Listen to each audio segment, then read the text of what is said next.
Today, I'm going to talk about the cheapest fence you could do for a perimeter fence. Let's go.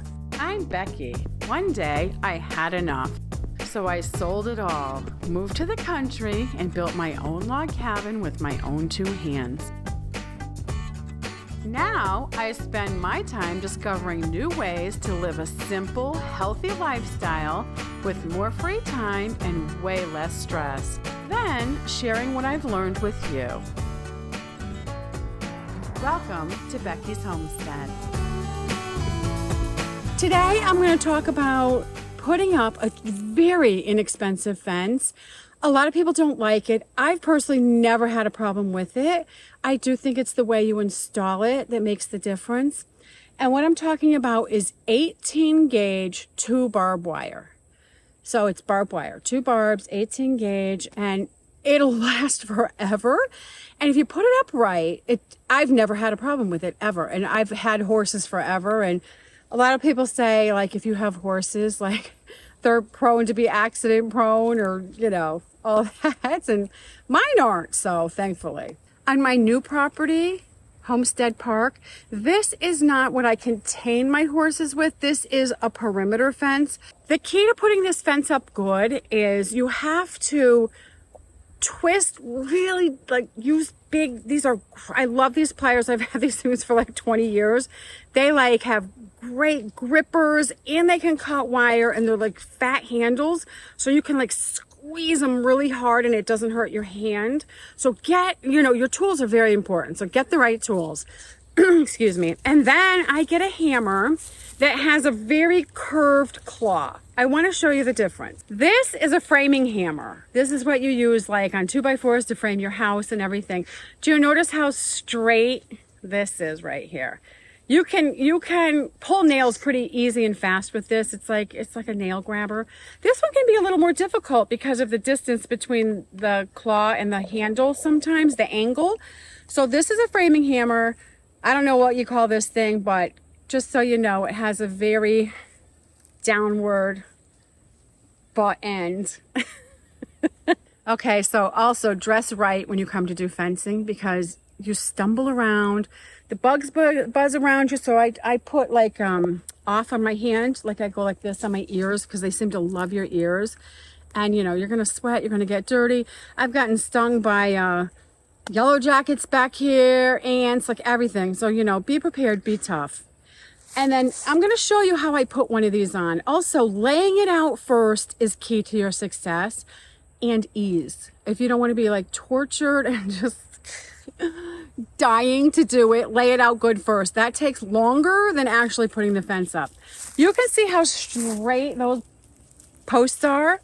Back here with a lot of trees, we use the T-post. Scott strung the string first, and he did such a good job. That is like so straight. I was like, thanks. So teamwork also helps. I use one of my little horse buckets as my tool bucket. So I have the twisty things. I just hook them over the edge so they're easy to get because they get tangled up in there. I keep 2 pairs of pliers in here. Ta-da! And a hammer, the hammer I told you, which is right here. So those are my main tools doing this section. Also what I do is I get a Sharpie, black Sharpie, and I know how far to put the pieces of wire apart. And let me tell you the key of not having any problems with horses if they get loose and come back here.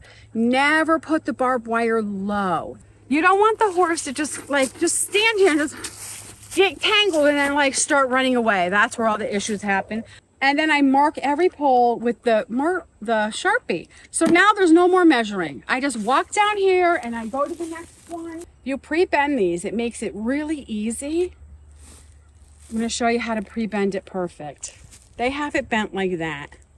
This long one has to come up, but keep it to the outside of the V and bend it in a little tiny bit more. This one, keep it to the outside, bend it in a little tiny bit more, just like that. So you don't need the second pair now. Put it down. This pair I just put under my armpits. Now I have my hammer. I put it on the marked spot And the key about the hammer is don't pull it too tight. You don't want to bend any of those. This way you don't have to go to the end down there and pull the whole thing super tight. This gets it tight pull by pull. So I just get behind here, get the big one in first, the long one, and then come and get the little one in. So you gotta finagle just a little because that way it won't fall out. There, so I have it. So now what you do is you're just gonna pull it kind of tight. Get these handy dandy good ones. And you reach around here and you grab this one and it just twists it really hard. You want this tight so then the fence won't loosen. Bend that around there so now I can let this go and it doesn't go loosen up. This one's a little harder because it's short. Squeeze it and twist it like that. Ta-da, done. One thing I want to point out, when you're back here, you can just look up or in amongst the trees. You see that dead tree right there leaning? Here, I'm going to step on this side. Leaning off, and it would be like falling right there if it broke. Just always be super duper cautious of that. Like be aware of your surroundings when you're working outside in the woods and stuff. Thanks for watching. Please like my video and subscribe. Happy homesteading. Bye-bye.